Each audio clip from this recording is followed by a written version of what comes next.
welcome you to this final event of the Montana Festival of the Book for 2001. We're very pleased for you to be with us. We're very grateful for the wonderful audiences we've had today and yesterday and Thursday as well. It's been a great festival, and we thank you for coming and supporting this event. There are a few announcements I have to make and a few people I want to thank, so bear with me for just one moment. We are being videotaped this evening by MCAT for showing later perhaps on public television and also for the Montana Committee for the Humanities Archives. If you're not sitting with someone that you want to be seen sitting with,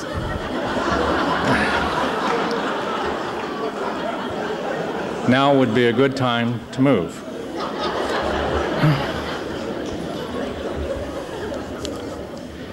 The festival is a result of work and contributions of many, many people, and I want to thank publicly our many volunteers who've been wonderful for these 3 days helping us. We've had a number of important sponsors, the National Endowment for the Humanities, the National Endowment for the Arts, the Montana Arts Council, Burlington Northern Santa Fe, the University of Montana, the Government of France, the Pacific Northwest Booksellers, and many others. These people and organizations are noted on the back page of the Missoulian insert that came out on Thursday. Please do look at those and thank those people. They've really helped us very much. There are a number of partners as well as major sponsors. We could not do this without their help and their assistance. A couple of other people I want to thank especially are the members of our staff. Don't worry, this won't take very long. There's Yvonne Gritzner, and I'm not going to ask her to stand, but Yvonne Gritzner is our program officer, Kim Anderson, who's our administrative officer and who's the coordinator for the festival and responsible for so much of this. So please give them a hand.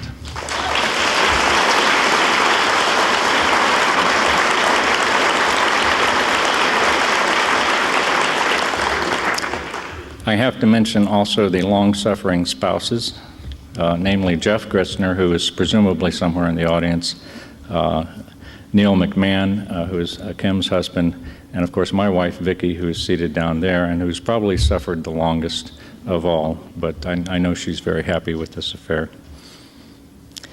One other thing I want to say is a final word of welcome and friendship and farewell, perhaps, because this is our last event, for our visitors from France. You have on either side of me here posters from the Saint-Malo Festival of the Book, the Étonnant Voyageur. It is a humongous European festival, 5 or 6 days in length, 50,000 people. We are very fortunate to have an association with the festival at Saint-Malo. It's something that's grown out of the relationships between writers, between our two nations, writers from Missoula and Montana and France. We're being visited now by a group of writers and editors and journalists from France for this festival. Very often writers from Missoula and Montana go to Saint-Malo for their festival in May. It's a wonderful relationship. We've enjoyed having our visitors. We hope they've enjoyed being here. We look forward to the growing and strengthening of the relationship between our writers and their writers, their festival and our festival. So thank you very much, visitors from Saint-Malo.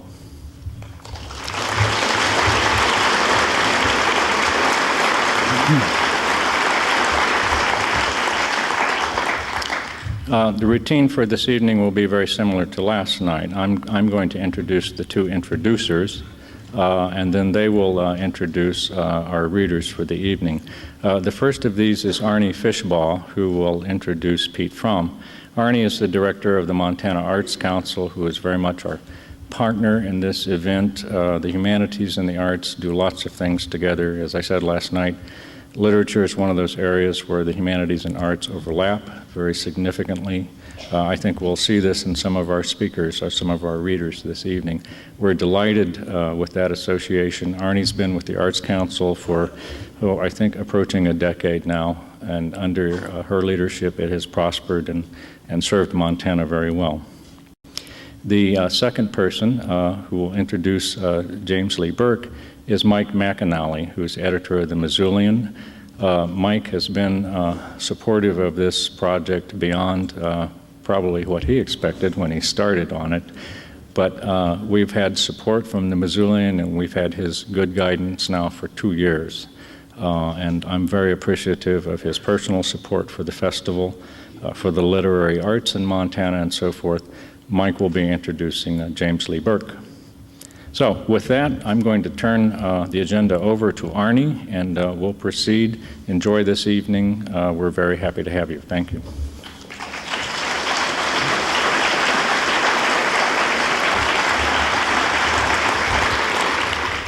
Thank you. It's my privilege to introduce Pete Fromm tonight. A native of Milwaukee, Wisconsin, Pete Fromm attended the University of Montana, earning a degree in wildlife biology with high honors in 1981. After working for several years as a river ranger in Grand Teton National Park, Pete turned to writing full-time in 1990, selling more than 100 stories since then, earning numerous awards, including most recently a second nomination for a Pushcart Prize and an honorable mention in the O. Henry Prize Stories Awards, as well as 3 Pacific Northwest Booksellers Association Book Awards. His first story collection, The Tall and Cut, was published in 1992. The autobiographical Indian Creek Chronicles, A Winter in the Bitterroot Wilderness, was published in 1993 and won both the Pacific Northwest Booksellers Association Book Award and the Wisconsin Library Association Outstanding Achievement Award. His young adult novel, Monkey Tag, published in 1994, was selected by the New York City Library as one of the year's best for teenagers. Also published in 1994 was his second collection, King of the Mountain. In 1997, his Dry Rain earned Pete his second Pacific Northwest Booksellers Award and another Wisconsin Library Association Award. 1998 saw the publication of Blood Knot. In 1999, Picador USA published Night Swimming, and in 2000, they published his first novel, How All This Started, which won Pete's third Pacific Northwest Booksellers Award.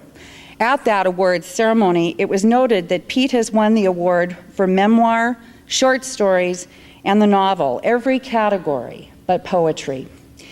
The judges agreed they were eagerly awaiting his first volume of poetry. Pete lives in Great Falls, Montana with his wife and 2 young sons. It's my privilege to introduce Pete to you.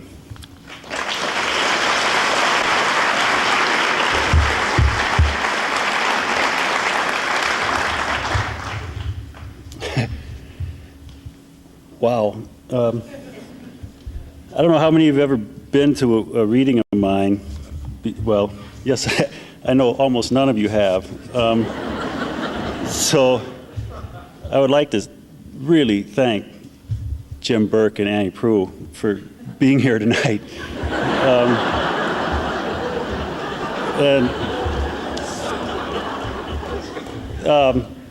This is a huge honor for me. Kim and Mark have worked incredibly hard to collect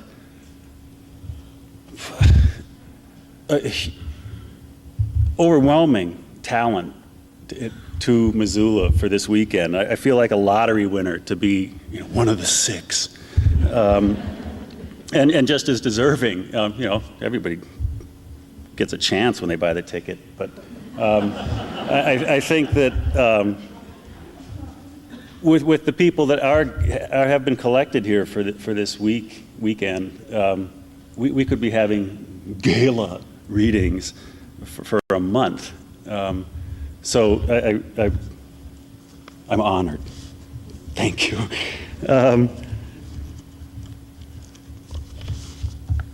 Really, I haven't done anything yet to earn my $50, and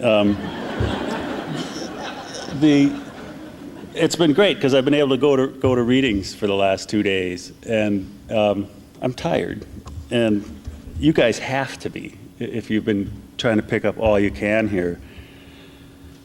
And because I've never seen a crowd this big for a reading, I'm going to do something I've never done before, which follows my career pattern. of career suicide. And instead of reading a big section of a book, what I noticed going to readings and panels was the undying curiosity that people have to find out, how did this thing happen? Where did this book come from?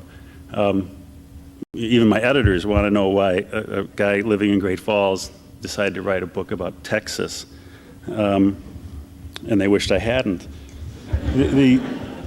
So I'm going to read several very short passages and try to explain just how one thing, this book, how all this started, happened.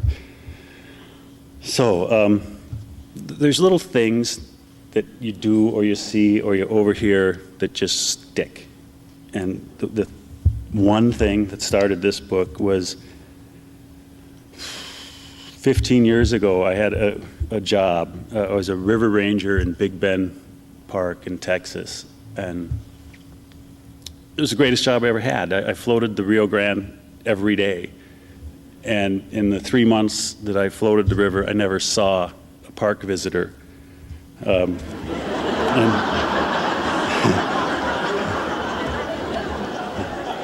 And I'm sure all of you who have visited parks are all very nice people, but I was very glad not to see any of them. One day as I was loading my boat, getting ready to put on the river, a Fish and Wildlife Service pickup truck pulled up, and a biologist came out with a sawed-off shotgun and a hefty bag full of birdshot shells. And he explained that the peregrine falcon nestings were failing, and we have to find if DDT is getting into the river from the Mexican side where it's not banned. And so I want you to go out and shoot the prey species, the swallows and swifts and doves that the peregrines eat. So I put on my Smokey the Bear hat and my little buffalo badge and floated down the river. And, oh, wildlife.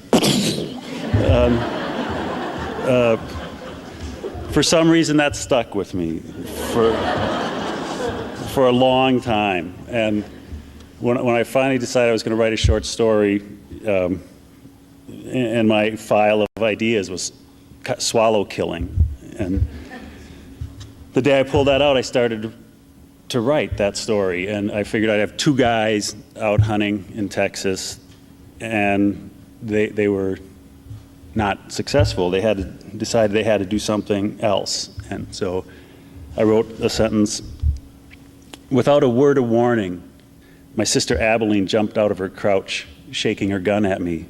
"Piss on this, Austin," she said. "What good's a gun if you can't shoot anything?" And in that sentence, the story had already spun around on me. Instead of two guys, one of them was a woman. And it was inherently more interesting. I mean, guys are supposed to do dumb things with guns. But Abilene intrigued me. And through this story, she became wilder and wilder. And long after I'd set the story aside, I live in my basement in Great Falls, and Abilene wouldn't leave me alone. Rose started to worry about me. I was living downstairs with a crazy 20-year-old. And so I wrote another scene about Abilene, and then another, and pretty soon I had a novel. And right when this was going on, we had our first son was born, and we named him Nolan. And to a person, everybody that came up to congratulate us about Nolan, my father, the most ferocious hater of professional sports, called up and asked how Ryan was. And that was not something that had crossed my mind. And so I went down to the local library and got out the only book they had on Nolan Ryan, which was one of those boy sport hero bios, and it was called Nolan Ryan, Fireballer. And so that happened at the same time. So I'm just going to read the first page or two of this story just to introduce these guys to you. Howling gusts ripped at the corners of our house, tearing at the roof, shaking the windows, and I lay open-eyed in the dark, listening. Blue northers, Dad called these storms, and through the gravel beating in the house, the occasional scratchy thump of a creosote bush shot against the siding, the wind itself moaning and keening, I strained to hear the first trace of Abilene's return. I'd even left my jeans on, so I wouldn't be naked when she came. She'd been gone over a week, without a word, Mom and Dad in quiet panic, their voices trailing off whenever I appeared.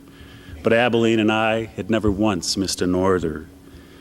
When I was little, still wearing pajamas, before Abilene's disappearing this way was something anybody could have ever pictured, I'd sneak into her room as soon as the wind started. Wrapped under the same blankets, we'd giggle as the whole world got turned upside down by something as deadly normal as wind. There wasn't a thing out there to stop it, even slow it down. Only, as far as any eye could see, the endless level horizon of stubby, drought-brittled creosote, head-high mesquite. The wind roared through that thin cover, tearing loose anything broken, dusting the sky for days. But we used to open all our windows, shivering against each other in the dark, feeling the strange, wet cold, the scorched smell of the desert turned pregnant, like no other time at all. Abilene said if Mom and Dad found us, we'd tell them the storm had woken me, had scared me. Burying our faces in her pillow, we laughed like crazy at the idea of us being scared of anything. We laughed till our ribs ached, till we had to throw back the blankets for air. Then we lay still in the cold, holding on to each other for the warmth, and then we listened to the wild wind raging wherever it cared to go. But that had been when we were just kids, and Abilene was too old now. I was too old to go tiptoeing into her room, no matter how much I might have wanted to, even if she had been home. I woke to the window screeching back and forth, stubborn in its frame. I sat up smiling, picturing how excited Abilene had looked, shooting her fists up first in one corner, then the other, zigzagging the window up, letting in the wind, maybe even jumping in with me like the old days. But the window, though half open, was empty. A pale light flooded in with the cold, like maybe there was a fire somewhere out there. It was bright enough to look around, but the only person in my room was Nolan Ryan, my old poster ghostly in the outside light, his leg caught chin high, about to uncork his scorching fastball, the word fireballer arcing over his head. Something hit the bottom edge of the window then, from outside, shoving it up the rest of the way. A 2x4 or something, some kind of big stick. It clattered in the yard, and before I could think, Abilene's hand shot up over the sill, her head poking into my room, her elbows clawing at the ledge, feet scrabbling against the siding. "Abilene," I said. She hooked her waist over the windowsill and slithered inside. When she leapt up, quick as a snake, the light outside left nothing but a long, lean, black shadow of her, wider through the shoulders than anywhere else. Not much different from Nolan Ryan, really, if Nolan Ryan had been a girl, a perfect one. So, now you know as much about Abilene and Austin as I do at this point. From there, they jump back out the window into Abilene's truck and tear off into the night. And where they go is an old, abandoned World War II bomber base, a few miles away from where their father has settled them. And what they do there is pitch. Abilene has been training Austin since the day he was born to become the next Nolan Ryan. Too well to embarrass Nolan Ryan. And they've set up an entire system out there. And this week that Abilene's been gone is the first time that Austin hasn't pitched with her every day since he can remember. But this time, when they come home, instead of life returning to normal with Abilene just goes upstairs and goes into her room and stays there for weeks. Austin hardly sees her. And when he does, really the next information he has about her, his life the axis of his life has been thrown off. He doesn't know what's going on. And the next thing he hears from Abilene is overhears a discussion between her and his mother that Abilene telling her mother that she's pregnant and that she has no idea who the father might be. And then Abilene and his mother leave for a couple days. And when she comes back, she immediately asks him to come out to the base with me. And he does. And instead of going into the old fuel tank and getting out the baseballs and the mitts, Abilene just walks out into the middle of the runway and lies down. And Austin sits there with her. And he has news from home, a secret that he needs to tell Abilene. So I'm going to read a page. Abilene, I whispered, they're talking to doctors. I could hardly get it out. Mom and Dad are, about you. My great new friend, she said, Dr. Nancy Pape. I tilted my head to look at her, but opening my eyes made the world flash white, dazzling. Abilene only a washed-out blur beside me. I had to go see her with Mom, she said. Well, what did she say? Lots of questions, Austin. Lots and lots of questions. And what?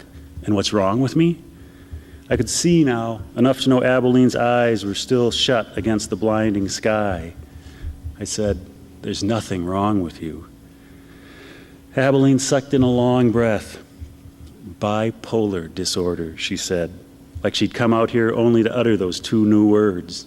I watched her closed eyes. That's what she called it. Like I'm some kind of magnet, Austin. Like I'd make a compass dance. Bipolar, I asked? It's doctorese for manic depressive, which is nothing but nicey nice for stark raving. They're the crazy ones, Abilene. There's nothing wrong with you. Nothing but being stuck here. Ah, but you're stuck here too, Austin, she whispered. And you haven't been caught up in anything like this. Haven't gotten yourself knocked up like some dumbass white trash whore. I closed my own eyes again and turned away. I thought of Mom, taking Abilene away to Midland, just the two of them, so Mom could work on her alone. Are you going to have a baby, Abilene? I asked, hardly louder than the sifting of the sand. I heard the rustle of her hair against her hands as she shook her head. She whispered, not anymore. And we lay there, inches apart, the sun beating us into the runway, until finally I was afraid Abilene had decided to stay there forever. Let the sun mummify her in place, the sand creep over us until we were gone. Would you coach me again? I asked. Would you pitch? So Austin has made his decision. He's going to stick with Abilene. He is going to ignore everything that might be wrong with her. And because their plan has always been to have him become this pitcher out of nowhere that will sweep through Texas baseball, he cannot see that with her illness, she can't let that happen. She can't let him go. So he tries out for the baseball team in high school and makes it. And that night, Abilene takes him out to the air base and makes him pitch until his fingers are bleeding, until his shoulder is popping with every pitch, and then makes him pitch another game. And seeing this, beginning to understand what she's doing, Abilene vanishes again and does not return home until Austin's arm is healed enough that he's allowed to start his first game for the high school team. He does very well, but his shoulder starts to bother him. The coach sees it, pulls him out of the game. And Abilene has just shown up in the stands for this game, and she goes berserk in the stands. She tries to get out to get after the coach. Some men try to hold her back, and in the ensuing scuffle, her shirt rips open, and she has gotten Fireballer tattooed across her chest with a baseball-headed comet underlining it. And that kind of stops everybody in the stands. And all this just comes of a youth sport bio. Austin gets her calmed down enough to get her into the truck and drive her home. When they arrive at the home, before I was even inside, Abilene had the freezer wide open, hauling out ice trays, making way too much noise. She pulled the towel from the door handle and cracked the cubes into it, folding the cloth up around the ice. "We'll have you right as rain in no time." She spun a chair out from under the table and waved me into it. Tying the ice to my shoulder with another towel, she said, "We'll get you back out to the base, into rehab. No more new coaches for you, ruining your arm, pulling you out of no-hitters." She never quit talking, and the whole time, with her hands busy, her shirt flopped open. "Just act one," she said. "When we come back, they won't believe their eyes. You are going to blow them away. You'll have hitless seasons. They'll never see joy in Mudville again." She went on, and I rattled my cleats against the floor, the ice already soaking through my uniform. I couldn't listen to it. It was a moment before I realized she'd stopped talking. I glanced up, Abilene standing only a foot or so away, right in front of me, staring down at me. She blew out a big breath, like she was barely holding off laughing. She knelt down so we were eye to eye and held her shirt open wide to her side, like wings. She giggled. "You got to check this out." Abilene tossed her head back to get her hair out of her way while she worked at some kind of clasp hidden in the middle of her bra. "Abilene," I whispered, wanting to look away, wondering if something in her had snapped deeper than ever. "Don't." In the bright kitchen light, the red and blue letters staining her skin were brilliant, almost glowing, the skin still red and puffy around them. But the startling rise of her breasts, barely held into the lacy bra, then suddenly tumbled free as Abilene opened the clasp, made it impossible for me to read anything. Abilene was still laughing that way, hardly making a sound. Her fingers trembled. Can you believe it? She cupped her breasts in her hands, pulling them to the sides, just something to get out of her way. "Can you believe it?" she asked again. Bared now of even the slimmest band of lace, the word blazed from her chest. Dropping her right breast, she reached out and shook my ice shoulder. "Can you?" I looked up, the light glinting in her wide eyes, her smile sparkling twice as bright. I saw it in the truck, Abilene, at the game." Her eyes squinted a second, puzzled, then her smile flashed back. "Fireballer," she said, almost a shout. "Fireballer," I repeated. "You got that, you and me." "Is it real, Abilene?" I asked, a faint flare of hope. Abilene blurted, "Of course it's real, Austin. It's you and me, the Fireballers." "Where'd you get it? What happened?" "I did it for your start, to commemorate the day." She tagged my good shoulder with a punch and hooked her bra back together. "It's great, isn't it?" "Abilene, you..." "Tell me it's great, Austin," she said, her voice suddenly less charged, more demanding. "It is, Abilene, but the greatest," she ordered. I sat in my soggy uniform and raised my hands off my knees, then let them fall back down. "It's the greatest, Abilene." Her grin split her face again. "The greatest," she shouted. After that, Abilene disappears for months. They next hear from her when a hospital in Chickasha, Oklahoma calls, saying that she's there after her suicide attempt. And she's locked into a psych ward there and is put on medications. She begins a series of going on meds and off meds. They finally go out and shoot swallows. It took me a couple hundred pages to get there. And after that, there's a blow up and she's hospitalized again and is back on meds. When she's in the hospital, the idea of her being locked up, it's just, Austin can't tolerate that. And in a show of solidarity, he goes and gets the same tattoo across his chest.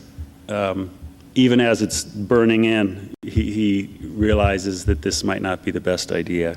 And he never shows it to anyone, most of all Abilene.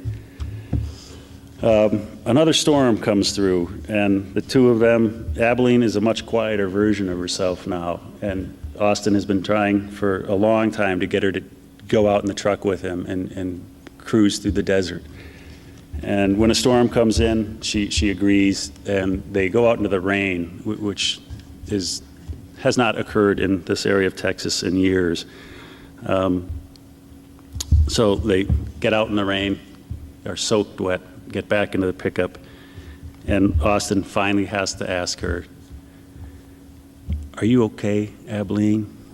She smiled slowly. "You gotta stop asking me that, Austin."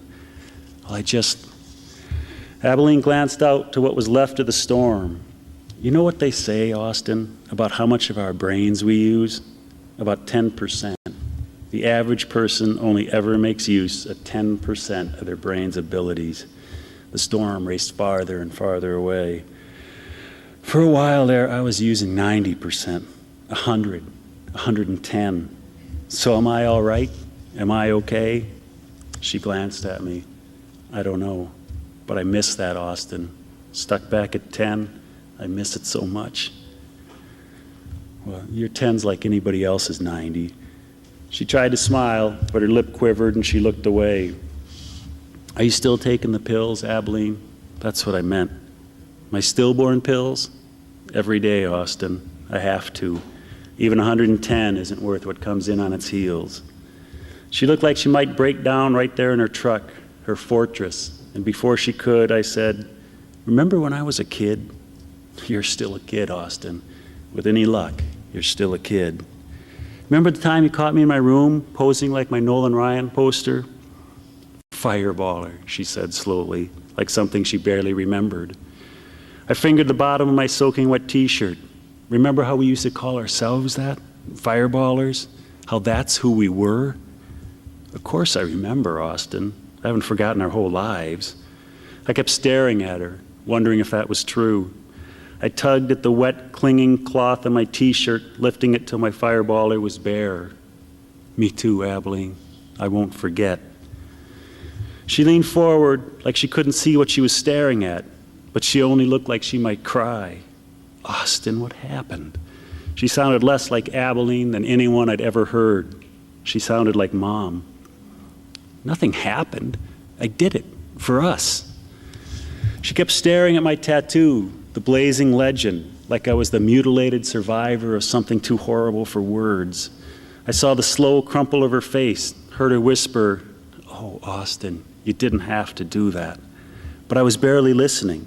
I couldn't help but grin.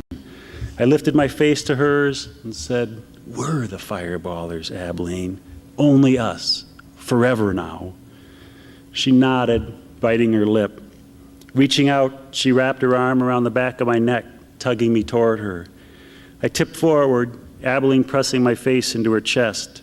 She rubbed the back of my neck, whispering "fireballers" into the top of my head. I took a deep breath. "We're going to be all right, aren't we, Abilene?"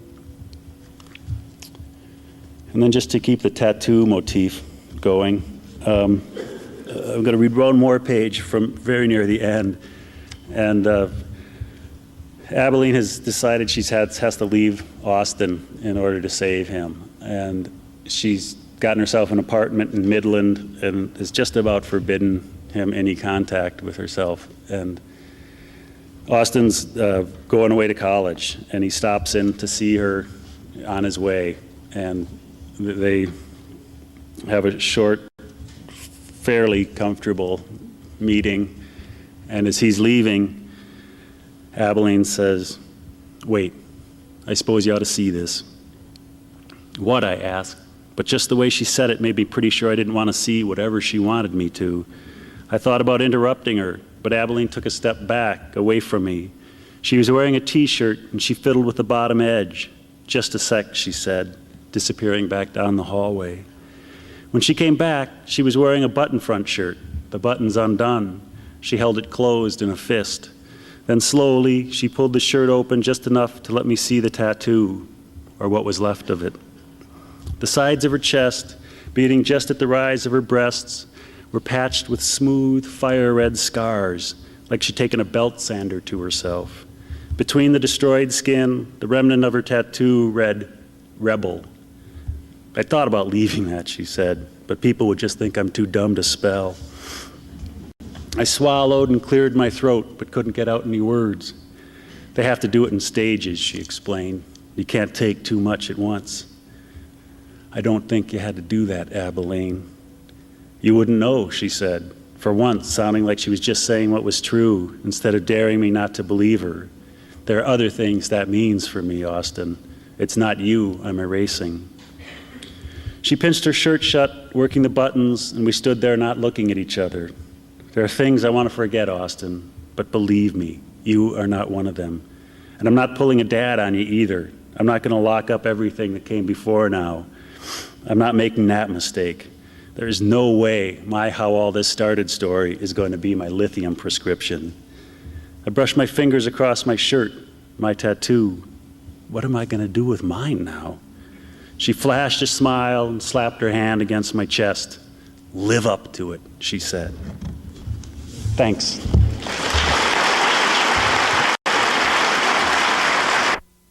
I'm Mike McAnally, the editor of the Missoulian. There's a moment in James Lee Burke's latest novel, Bitterroot, when our protagonist, Billy Bob Holland, calls up the Missoulian.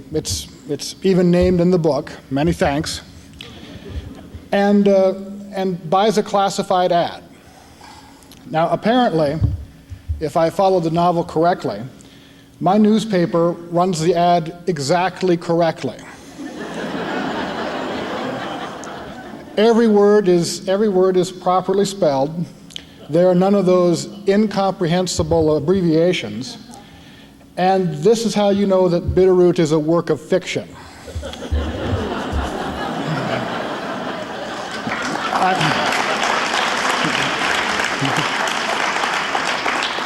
I'm kidding. Nobody say that I said that here tonight. Bitterroot is the latest in James Lee Burke's sprawling collection of mystery novels, a body of work that has won him growing praise for what critics like to call transcending the genre. In a Burke book, the line between good and evil is a perilously thin one, and it's a line that's often shifting. The people who populate Burke's books, on both sides of the law, often are battling personal demons.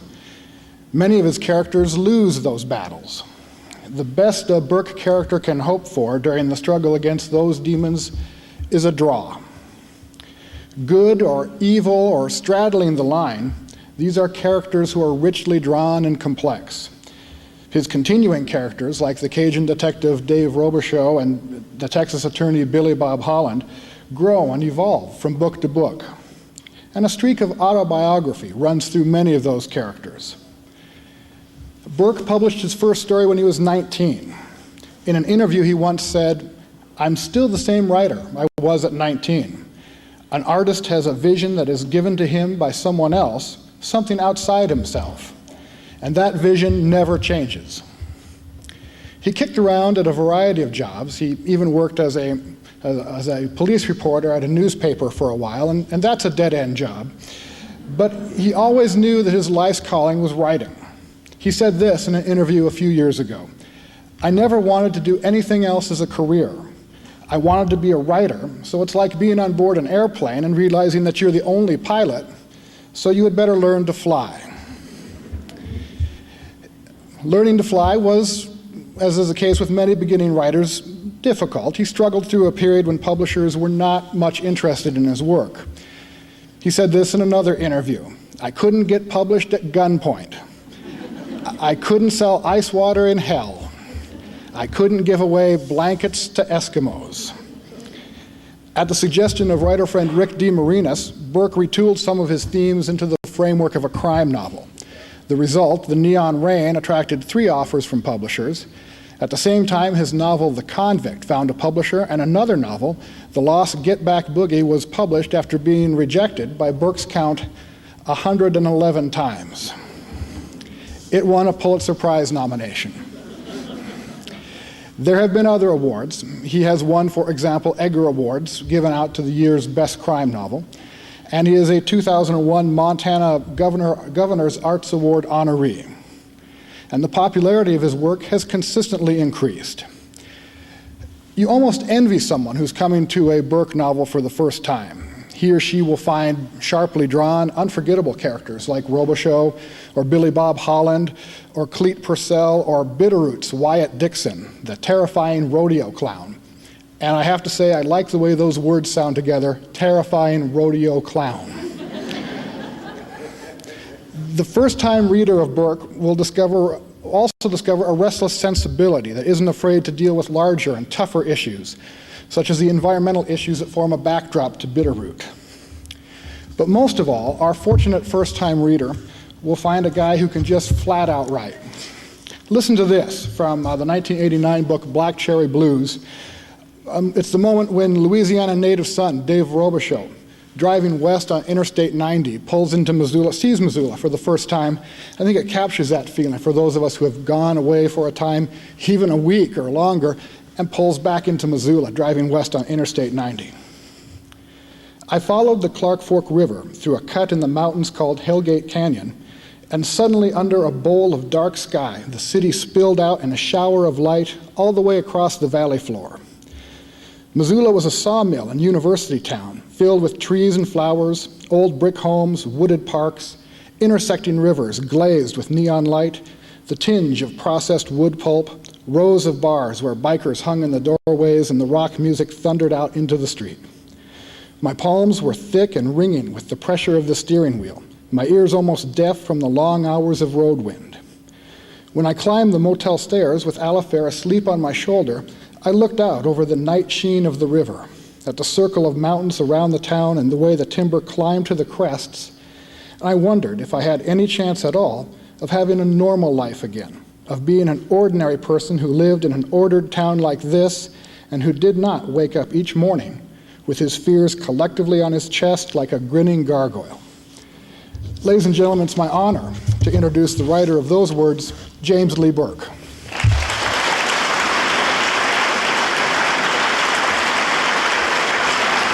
Oh, thank you.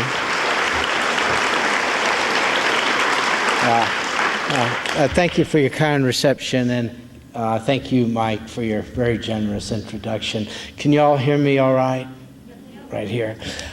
This particular manuscript is the first chapter of a novel in progress titled White Doves at Morning, and it's a historical novel that covers a period in Louisiana between the years 1837 to 1867. I want to apologize in advance for the depressing content of my work. That people come to writing conferences and festivals like this full of joy and happiness. They leave my readings seeking antidepressants, therapists, rabbis, ministers, anything to relieve them, this terrible sense of angst that I seem to inculcate in people. But anyway, seriously, this work is in the third person. It deals with several biographical characters. We begin the story on the site of what is known as Angola Prison today, but at one time was Angola Plantation. And Angola Prison, of course, is a notorious place. Its antecedent, the plantation, was equally bad, if not worse. And we meet the person who operated that horrible place. Many of the characters are biographical, and we're going to meet one, a black woman, or we'll meet her as a little girl. Her name was is Flower Jameson, and later on, she was to have an enormous influence on many people in my hometown of New Iberia, Louisiana. One of the great influences on my work and on my life, I guess, was my first cousin, Andre Dubuse. We were 4 months apart, and we were raised together.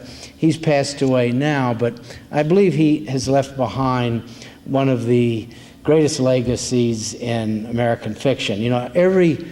Every great writer aspires to writing a masterpiece short story. It's like a Petrarchan sonnet. You can't turn it or move it without something rattling in it. You know that suddenly you caught a little little piece of divinity inside those 14 lines. Well, if a writer, in my view, could write 5 masterpieces of short fiction, he would be indeed a great writer. And I think that is true of William Faulkner and Ernest Hemingway. They both wrote perhaps 5 truly masterworks of short fiction. But I think Andre maybe left behind 20 of them, just 20 perfect stories. So this one's for Andre. Well, thank you. 1837. The black woman's name was Sari, and when she crashed out the door of the cabin at the end of the slave quarters into the fading winter light, her lower belly bursting with the child that had already broken her water, the aftermath of the ice storm and the sheer desolate sweep of leaf-bare timber and frozen cotton acreage and frost-limbed cane stalks seemed to combine together and strike her face like a braided whip. She trudged into the grayness of the woods, the men's shoes on her feet pocking the snow, her breath streaming out of the blanket she wore on her head like a monk's cowl. 10 minutes later, deep inside the gum and persimmon and oak trees, her clothes strung with air vines that were silver with frost, the frozen leaves cracking under her feet, she heard the barking of the dogs and the yelps of their handlers who had just released them. She splashed into a slough, one that bled out of the woods into the dark swirl of the river where it made a bend through the plantation. The ice sawed at her ankles. The cold was like a hammer on her shins. But nonetheless, she worked her way upstream between cypress roots that made her think of a man's knuckles protruding from the shallows. Across the river, the sun was a vaporous smudge above the bluffs, and she realized night would come upon her and that a level of coldness she had never thought possible would invade her bones and womb and teats and perhaps turn them to stone. She clutched the bottom of her stomach with both hands as though holding a watermelon under her dress and slogged up the embankment and collapsed under a lean-to where in the summer months an overseer used to nap in the afternoon while his charges bladed down the cypress trees for the soft wood Moss Jameson used to make cabinets in the big house on a bluff overlooking the river. Even if she had known the river was called the Mississippi, the name would have held no significance for her. But the water boundary called the Ohio was another matter. It was somewhere to the north, somehow associated in her mind with the Jordan, and a black person only needed to wade across it to be as free as the children of Israel. Except no black person on the plantation could tell her exactly how far to the north this river was. And she had learned long ago never to ask a white person where the river called Ohio was located. The light in the west died, and through the breaks in the lean-to, she saw the moon rising and the ground fog disappearing in the coal, exposing the hardness of the earth, the glazed and speckled symmetry of the tree trunks.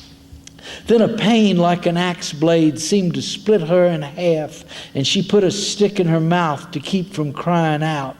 As the time between the contractions shrank and she felt the blood issue from her womb between her fingers, she was convinced the Juju woman had been right, that this baby, her first, was a man-child, a warrior and a king. She stared upward at the constellations bursting in the sky, and when she shut her eyes, she saw her child inside the redness behind her eyelids, a powerful little brown boy with liquid eyes and a mouth that would seek both milk and power from his mother's breast.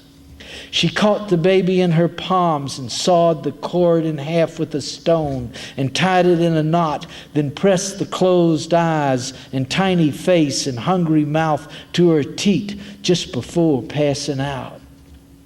The dawn broke hard and cold, a yellow light that burst inside the woods and exposed her hiding place and brought no warmth or release from the misery in her bones. thoughts.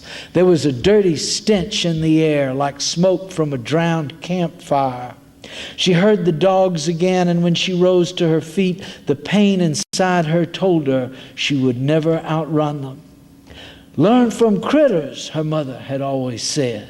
They know God's way.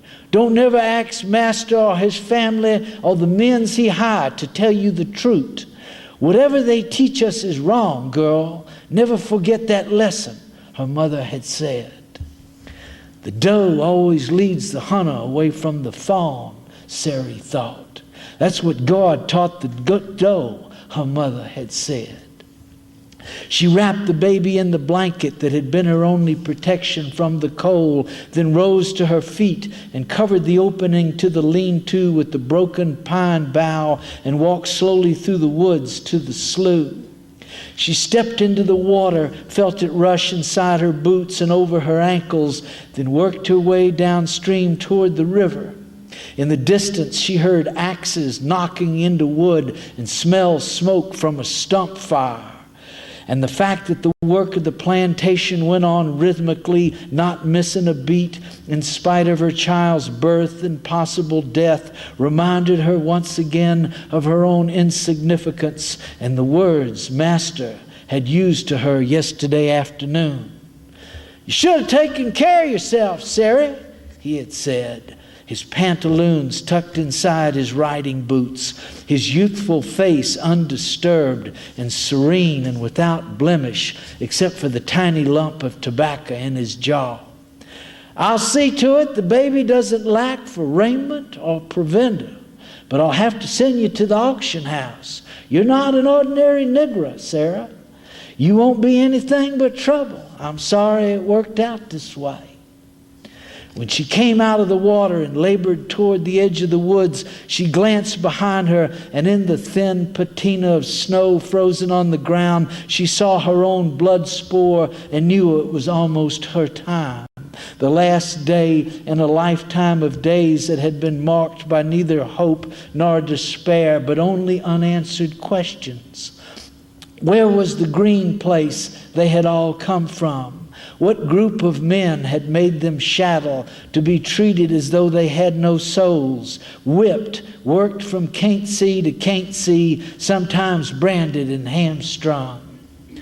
The barking of the dogs was louder now, but she no longer cared about either the dogs or the men who rode behind them. Her spoor ended at the slough. Her story would end here too. The child was another matter. She touched the juju bag tied around her neck and prayed she and the child would be together by nightfall in the warm green place where lions lay on the beach by a great sea. But now she was too tired to think about any of it. She stood on the edge of the trees, the sunlight breaking on her face, then sat down heavily in the grass, the tops of her shoes dark with her blood. Through a red haze, she saw a man in a stovepipe hat and dirty white breeches ride over a hillock behind his dogs, two other mounted men behind him, their horses steaming in the sunshine. The dogs surrounded her, circling, snuffing in the grass, their bodies bumping against one another, but they made no move against her person. The man in the stovepipe hat reined his horse and got down and looked with exasperation at his two companions. Get these dogs out of him. If I hear that barking anymore, I'll need a new pair of ears, he said. Then he looked down at Sari almost respectfully. You gave us quite a run. She did not reply. His name was Rufus Atkins, a slight, hard-bodied man whose skin, even in winter, had the color and texture of a blacksmith's leather apron.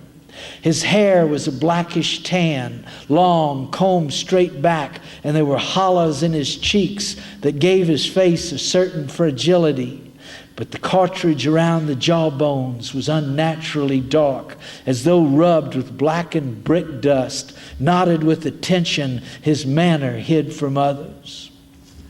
Rufus Atkins' eyes were flat, hazel, and rarely did they contain or reveal any definable emotion, as though he lived behind glass and the external world never registered in a personal way on his senses.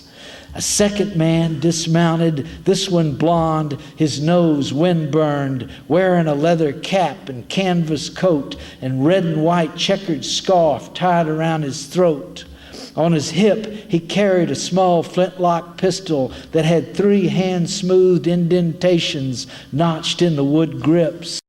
In his right hand, he gripped a horse quirt that was weighted with a lead ball sewn inside the bottom of the deer hide handle.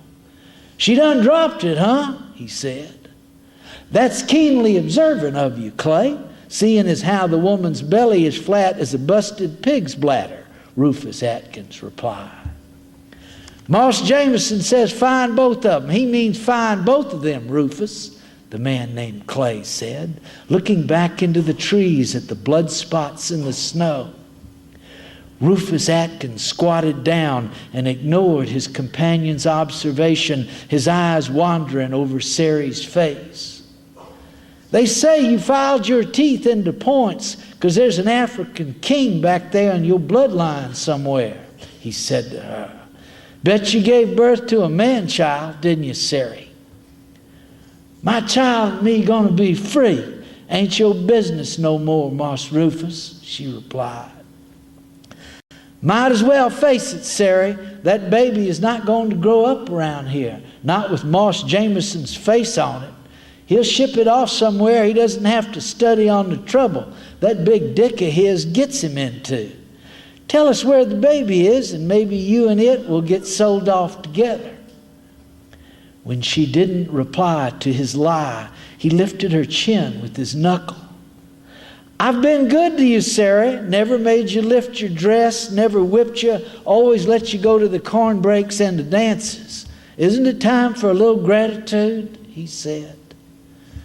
She looked into the distance at the bluffs on the far side of the river, the steam rising off the water in the shadows below, the live oaks blowing stiffly against the sky. Rufus Atkins fitted his hand under her arm and began to lift her to her feet.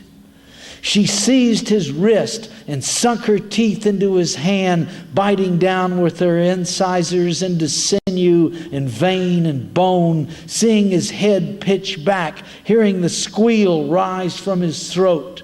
Then she flung his hand away from her and spat his blood out of her mouth.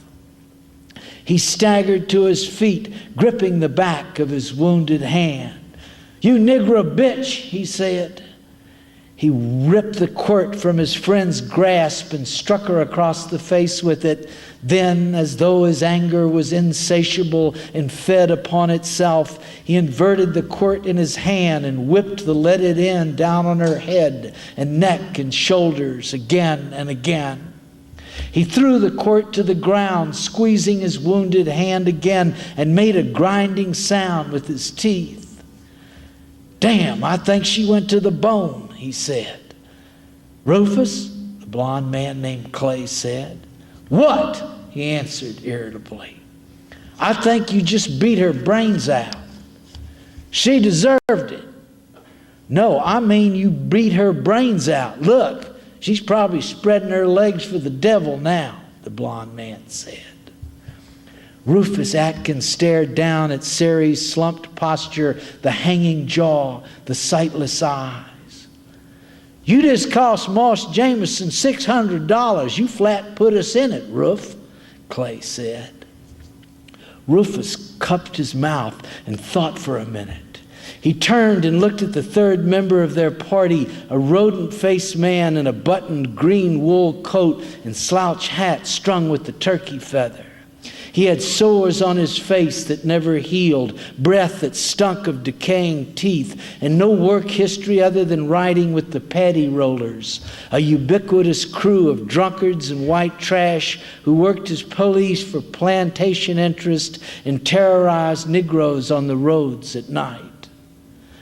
"What you aim to do?" Clay asked. "I'm studying on it," Rufus replied. He then turned toward the third man. "Come on up here, Jackson, and give us your opinion on something," he said. The third man approached them, the wind twirling the turkey feather on his hat brim. He glanced down at Sari, then back at Rufus, a growing knowledge in his face. "You done it. You digged the hole," he said. "You got it all wrong," Rufus said. He slipped the flintlock pistol from Clay's side holster, cocked it, and fired a chunk of lead the size of a walnut into the side of Jackson's head. The report echoed across the water against the bluffs on the far side. "Good God, you done lost your mind," Clay said. "Sari killed Jackson, Clay. That's the story you take to the grave. Negro who kills a white man isn't worth $600. Negro who kills a white man buys the scaffold. That's Louisiana law," he said. The blond man, whose full name was Clay Hatcher, stood stupefied, his nose red in the coal, his breath loud inside his checkered scarf. "Whoever made the world sure didn't care much about the likes of us, did he?" Rufus said to no one in particular. "Bring up Jackson's horse and get him across the saddle, would you? Best be careful. I think he fouled himself."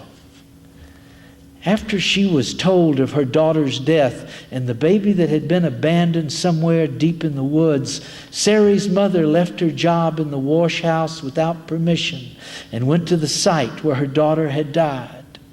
She followed the blood trail back to the slough, then stood on the thawing mud flat and watched the water coursing southward toward the river, and knew which direction Sari had been going when she had finally been forced to stop and give birth to her child. It had been north toward the river called the Ohio. Sari's mother and a wet nurse with breast that hung inside her shirt like swollen eggplants walked along the banks of the slough until late afternoon. The sun was warm now, the trees filled with a smoky yellow light as though the ice storm had never passed through Ira Jameson's plantation. Sari's mother and the wet nurse rounded a bend in the woods, then saw footprints leading up to a leafy bower and a lean-to whose opening was covered with a bright green branch from a slash pine. The child lay wrapped in a blanket like a caterpillar inside a cocoon, the eyes shut, the mouth puckered. The ground was soft now, scattered with pine needles, and among the pine needles were wildflowers that had been buried under snow. Sari's mother unwrapped the child from the blanket and wiped it clean with a cloth, then handed it to the wet nurse, who held the baby's mouth to her breast and covered it with her coat. "Sari wanted a man-child, but this little girl beautiful," the wet nurse said. "She gonna be my darling thing, too. Sari gonna live inside her. Her name's gonna be Spring. No, that ain't right. Her name is gonna be Flower," Sari's mother said. Well, thank you all very much, and God bless you.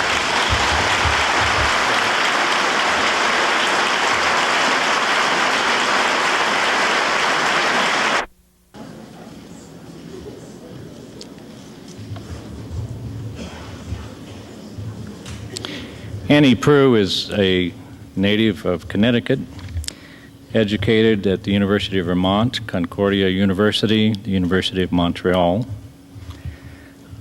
Much of her writerly career was spent in nonfiction and journalism. Her first novel, Postcards, won the Penn-Faulkner Book Award in 1993. The following year, she won a Pulitzer Prize and the National Book Award for her novel, The Shipping News.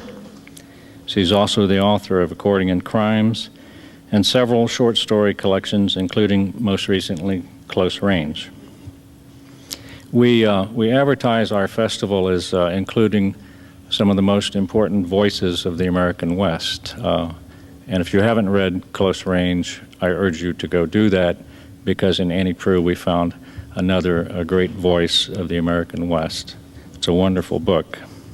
I have two observations I want to make about Ms. Proulx that I've come across in correspondence and discussion with her and also watching her on panels today. Our festival, of course, is literary arts, partly humanities, partly the arts. Ms. Proux's academic background includes graduate study in history, and hearing from her today about the historical setting of a novel she's working on currently in the Texas Panhandle, I think brought great gratification to the historians in the crowd, because we have here a person whose research in her work, I think, comes to the standards of the historian, and that research shows itself again and again in her work. The other aspect of history that I find interesting and gratifying myself is her interest in literary heritage. As you know, she's written a foreword to Norman Maclean's A River Runs Through It, the 25th anniversary edition. Several weeks ago, she sent me a copy of Thomas Savage's Power of the Dog, which was written in 1967. Thomas Savage is a Montana author, wrote in the 50s and 60s, still alive. Ms. Proulx and others at Little Brown, I think, are engaged in trying to bring back some attention to what is a very, very fine Montana author. She's written the foreword to that book as well. One of Savage's other novels will be coming out next year called The Sheep Queen, and Ms. Proulx has been a contributor to that as well. The reason for mentioning all this is just simply the reminder pertinent to all of us of the importance of our literary heritage. In the course of this discussion, it occurred to me that in future editions of this festival, we should spend a little time looking at that literary heritage. Next time we do the festival, perhaps we'll talk a little bit about Thomas Savage. It's a great privilege and a great honor to introduce Annie Proulx. Here she is.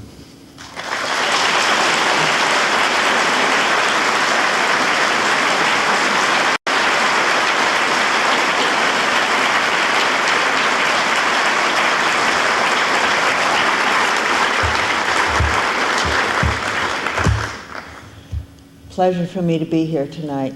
Thank you all for coming. It's a little hard to follow two such wonderful readings. It's also hard to be standing here in Missoula reading an introduction to the 25th anniversary edition of A River Runs Through It. Something tells me there are at least 100 people in this audience who could have done a better job than I did.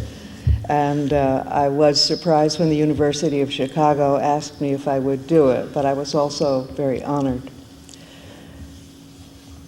Norman Fitzroy McLean was born in Iowa on 23 December of 1902 into a Scots Presbyterian family with Nova Scotia roots.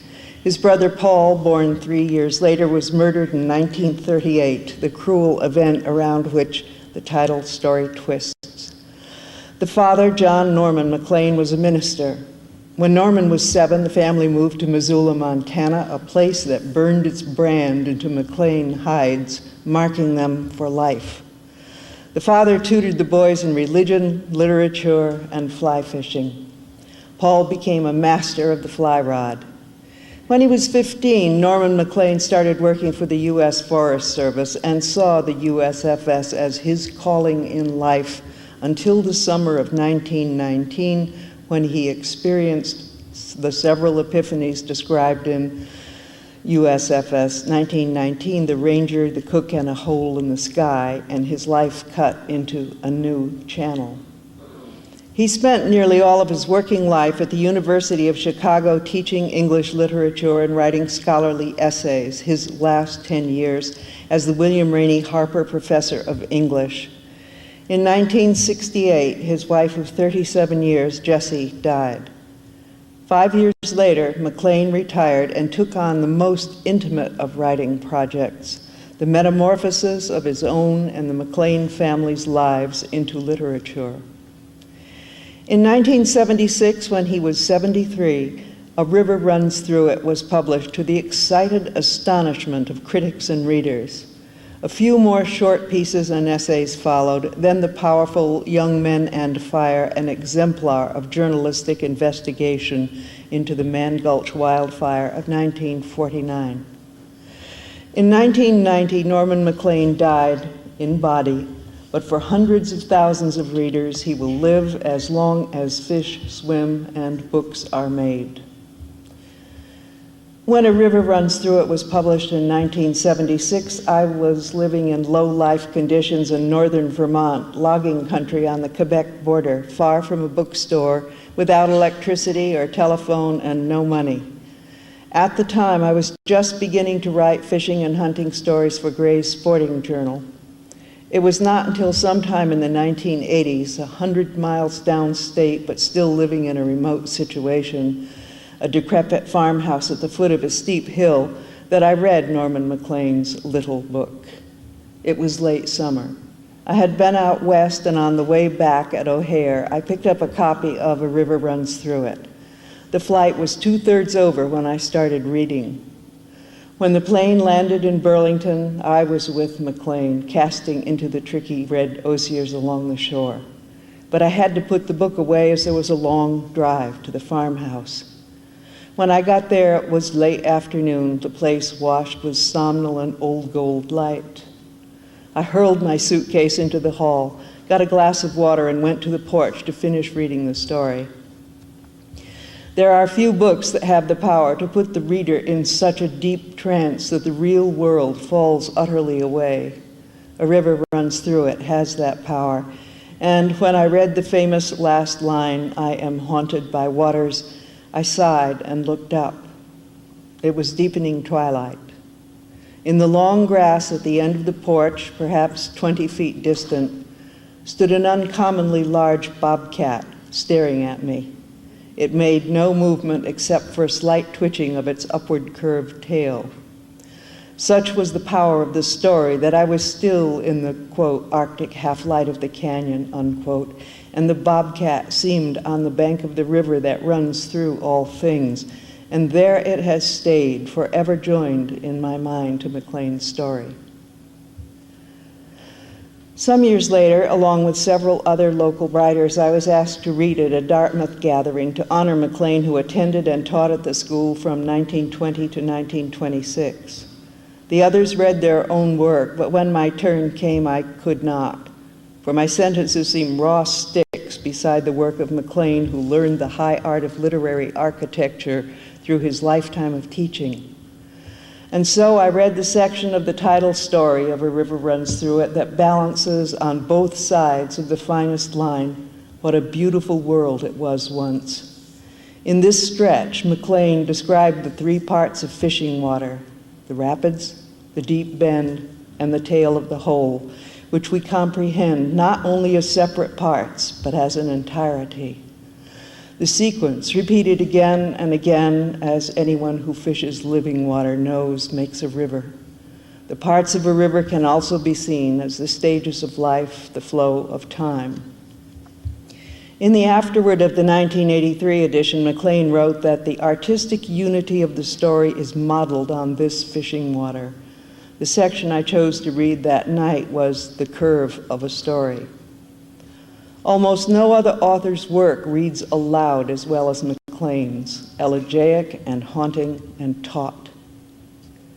It is one of the rare, truly great stories in American literature, allegory, requiem, memoir, and so powerful and enormous in symbol and regret for a lost time and a lost brother, for human mortality and the consciousness of beauty, that it becomes part of the life experience of the reader, unforgettable. Many critics were astonished that a writer in his 70s could have produced such a masterpiece as a first venture. But in fact, is that not when we should expect the fire and ice, the distillation of a life's hard experience filtered through decades of immersion in the world's literature? Given Maclean's Scots Presbyterian youth on river and in woods of rough country, his personal knowledge of loss and grief, his sense of rhythm and structure, his ceaselessly inquisitive mind, we ought not feel surprise, but a sense of satisfied justice that he got it right the first time out. McLean possessed remarkable story sense. In a talk, teaching and storytelling that he gave at both the University of Chicago and Montana State University in 1978, he explained its source.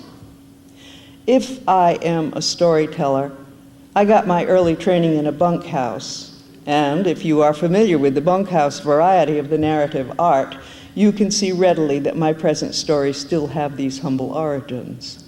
When I first went into the woods, I was so young I just listened to the masters. But even then, things fundamental to the art began to appear. I saw early that oral stories have to be short.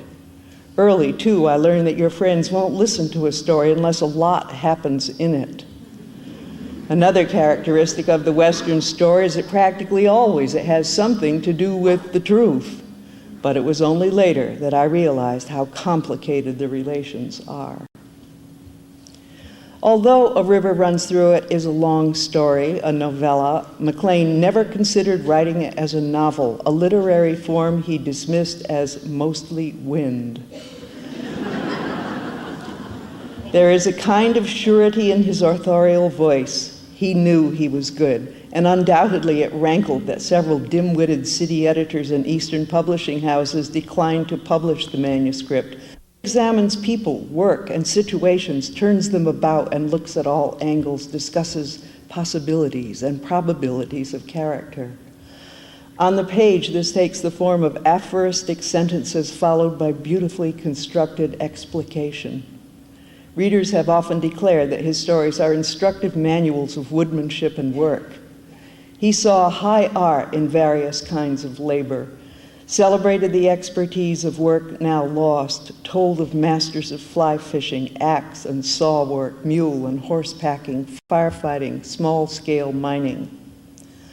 Wallace Stegner, for decades the prolific and preeminent voice of the literary West, dismissed the two other stories in A River Runs Through It, Logging and Pimping and Your Pal Jim, and USFS 1919, The Ranger, the Cook, and a Hole in the Sky, as lesser than the title story. Quote, "The fact is, the title story contains everything that the other two do and far surpasses them, transcends them. It flies where they walk. Where they are authentic, humorous, ironic, observant, and much else, A River Runs Through It is both poetic and profound." This comment may be a novelist's prejudice that long works are more important than stories. Stegner's own short stories, some of them very strong, do not achieve the classic perfection of A River Runs Through It. Logging and Pimping is comparatively microcosmic 18 pages, really a bunkhouse story, a tale to be told aloud, but vivid and tight and packed with wry observation of human behavior, the difficulties of judging character, the memorable study of a backwoods tin horn, and a sharp look at Western logging camp before the invention of the chainsaw. In this story, McLean, through craftsmanship and eschewing wind, shows his enviable ability to whittle people and events down to the heartwood. The last sentence is a kicker, and at its laconic delivery, the bunkhouse would have exploded with satisfied laughter. All three stories honor truth, decency, and skill, heightened by the contrast of despicable characters. Norman and Paul McLean were wary of the world outside, which my brother and I soon discovered was full of bastards, the number increasing rapidly the farther one gets from Missoula, Montana.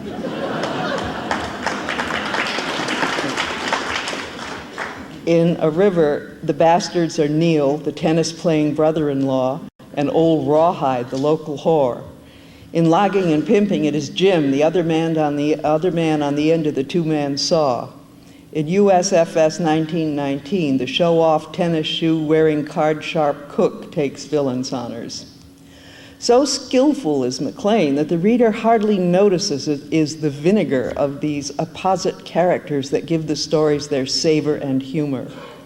A very wry, dry wit enlivens every passage, the subtle understatement and a straight face of the good poker player characterizing the McLean style more than adjectival flourish.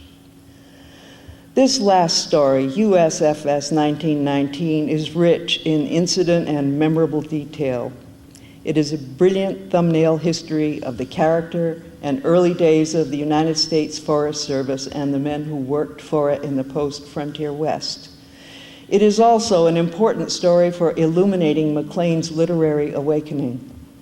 When he is sent by Bill Bell, the head ranger whom he admires, into Firewatch exile on Grave Peak for speaking ill of the cook whom he dislikes, he experiences a major shift of sensibility, a moment of epiphany. I began to have another feeling, although one related to the feeling that I wasn't going to let Bill punish me by making me watch mountains. Somewhere along here, I became conscious of the feeling that comes when you first notice your life turning into a story. I began to sense the difference between what I would feel if I were just nearing the end of a summer's work or were just beginning a story. McLean, somehow, in his 7th decade, was able to pinpoint the time when his young perception of the world and his place in it crystallized, when he saw several paths through the forest of life and chose one. In this story, there are some parallels with the opening lines of Dante's Divine Comedy. Midway upon the journey of our life, I found that I was in a dusky wood, for the right path whence I had strayed was lost. Dante's steep mountain, the difficult journey, the valley below echo in young McLean's 28-mile one-day hike from the logging camp over the Bitterroot Divide and down to Hamilton, Montana. He intended to set a walking record and to show Bill Bell something. And at the end of the Hamilton showdown, when Bill asks him to come back the next summer, he already has stepped into the story his life was becoming. This story contains a pivotal passage that explains much about McLean's stories. I had as yet no notion that life every now and then becomes literature, not for long, of course, but long enough to be what we best remember, and often enough so that when we eventually come to mean by life are those moments when life, instead of going sideways, backwards, forwards, or nowhere at all, lines out straight, tense, and inevitable, with a complication, climax, and given some luck, a purgation, as if life had been made and not happened. USFS 1919 is memorable also for the savory detail and odd slant that lights up much of McLean's work. The toothpicks in the hair, the gambler's hat brims graded to size as olives are, Bill Bell in the saddle with torso frontal but head turned sideways so that he resembled an Egyptian bas-relief, shrubs released by melting snow like jackrabbits kicking.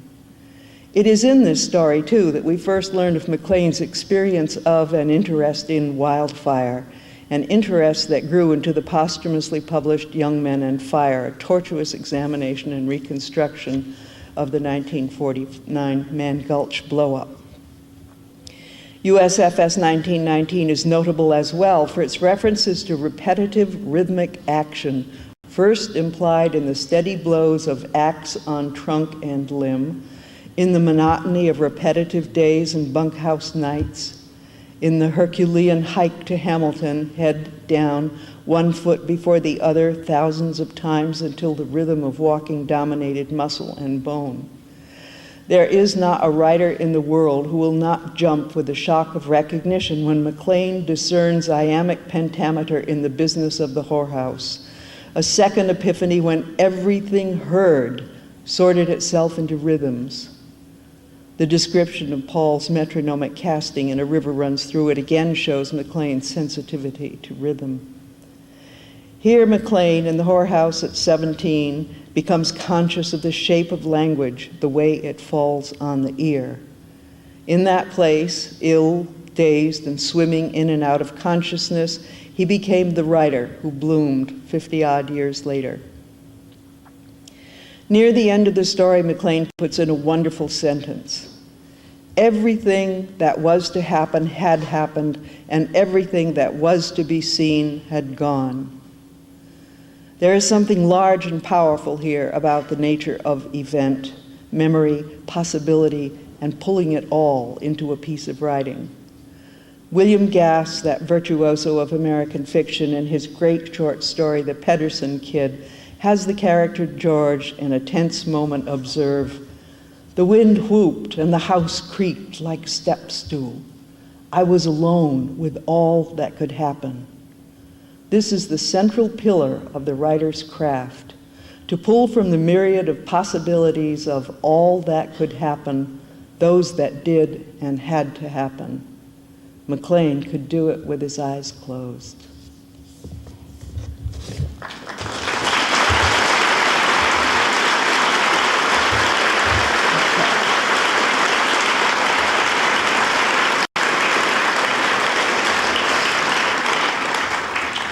Well, I didn't read anything of my own at Dartmouth, but this is later. And I'm going to read The Blood Bay, a short story from the collection Close Range. I'm going to read it because it's very short and because it's the only story I've written with a Montana character in it. The winter of 1886-87 was terrible. Every goddamn history of the High Plains says so. There were great stocks of cattle on overgrazed land during the droughty summer. Early wet snow froze hard, so the cattle could not break through the crust to the grass. Blizzards and freeze-eye cold followed, the gaunt bodies of cattle piling up in draws and coulees. A young Montana cowboy, somewhat vain, had skimped on coat and mittens and put all his wages into a fine pair of handmade boots. He crossed into Wyoming territory thinking it would be warmer, for it was south of where he was. That night, he froze to death on Powder River's bitter west bank, that stream of famous dimension and direction, an inch deep, a mile wide, and she flows uphill from Texas. The next afternoon, 3 cowpunchers from the Box Spring outfit near Suggs rode past his corpse, blue as a whetstone and half buried in snow. They were savvy and salty. They wore blanket coats, woolly chaps, grease wool scarves tied over their hats and under their bristled chins, sheepskin mitts, and 2 of them were fortunate enough to park their feet in good boots and heavy socks. The third, dirt sheets, a cross-eyed drinker of hair oil, was all right on top, but his luck was running muddy near the bottom. No socks and curled-toe boots, cracked and holed. "That can of corned beef's wearing my size boots," Sheets said, and got off his horse for the first time that day. He pulled at the Montana cowboy's left boot, but it was frozen on. The right one didn't come off any easier. "Well, son of a sick steer in a snowbank," he said, "I'll cut 'em off and thaw 'em after supper." Sheets pulled out a Bowie knife and sawed through Montana's shins just above the boot tops, put the booted feet in his saddlebags, admiring the tooled leather and top-stitched hearts and clubs.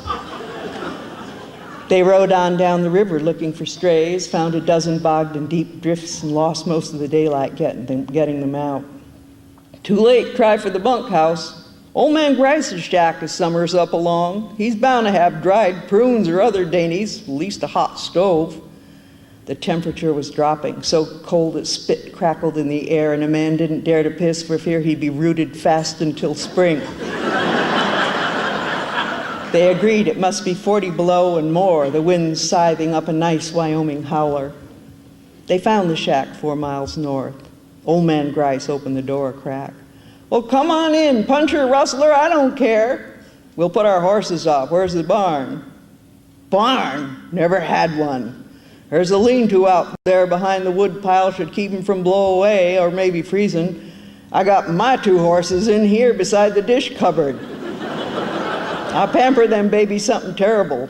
Sleep where you can find a space, but I'm telling you, don't bother that Blood Bay none. He'll mull you up and spit you out. He's a spirited steed.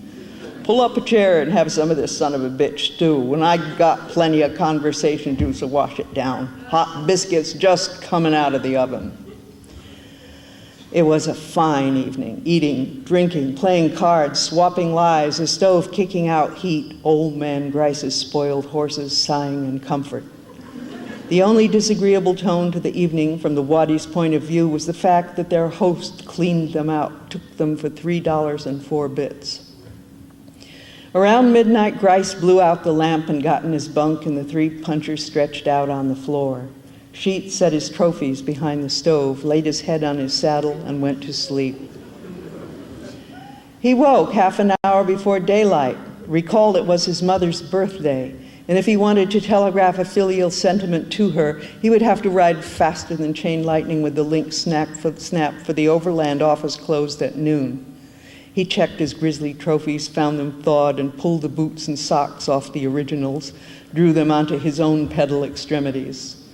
He threw the bare Montana feet in his old boots in the corner near the dish cupboard and slipped out like a falling feather, saddled his horse, and rode away.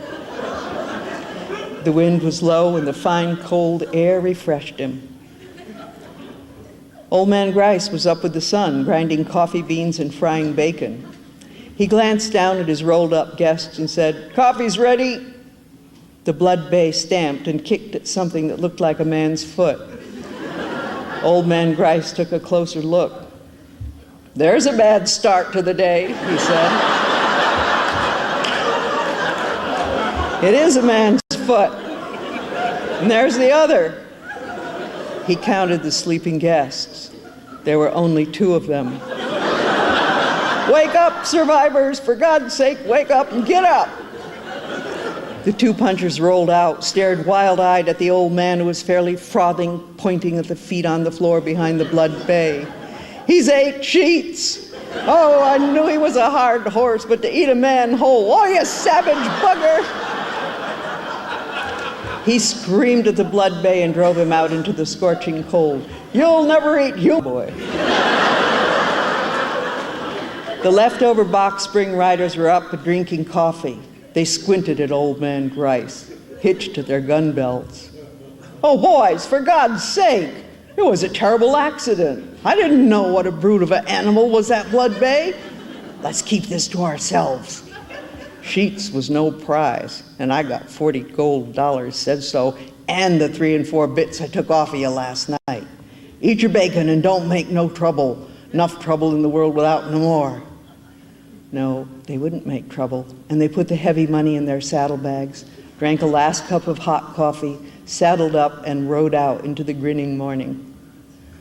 When they saw Sheets that night at the bunkhouse, they nodded, congratulated him on his mother's birthday, but said nothing about blood bays or $43 and 4 bits.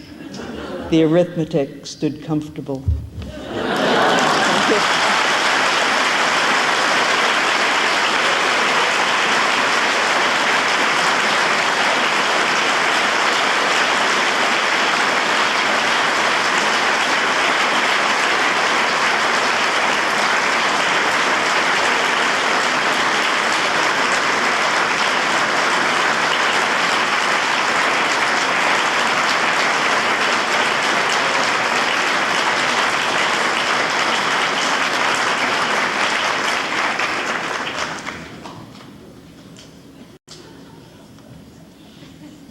What a finale. A number of you know that last year's festival programs have been aired on KUFM and on Yellowstone Public Radio, particularly in the last several months, something we're very pleased about. We're pleased also that this year's festival has been taped also through the good graces of William Marcus and Marvin Granger. The young woman who has edited these programs and will do it again for us this year is Lenny Holloman, and I just simply would like Lenny to take a bow and step out here. Lenny? Lenny Holloman.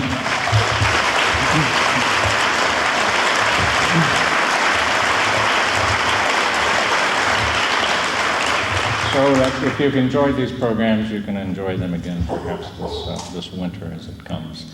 Thank you very much. You've been a wonderful audience. The authors, we would like for them to be at the front of the stage here for signings briefly after our affair is over. Thank you again for coming and for being such a wonderful audience. We look forward to seeing you next time. Good night.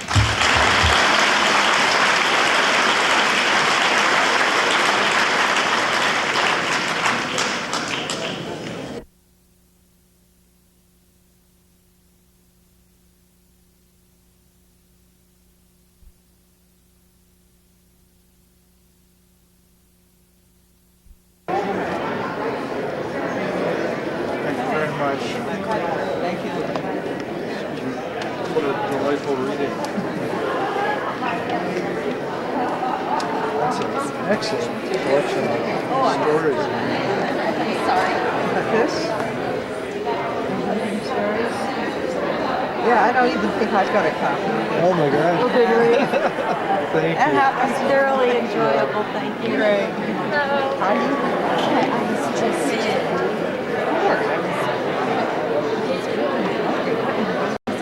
Does this have someone's name? yeah. Well, Becky was thinking about David Copperfield.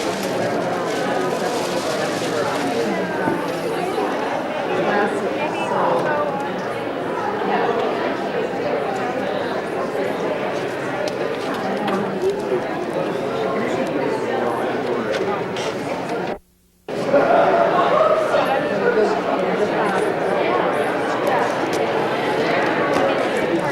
Wow. All right, here we go. See you guys. Great to see you. See you next week. See you. We don't see you before you head out.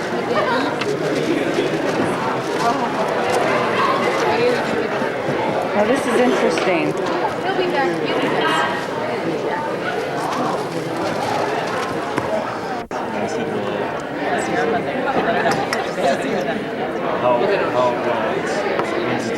December.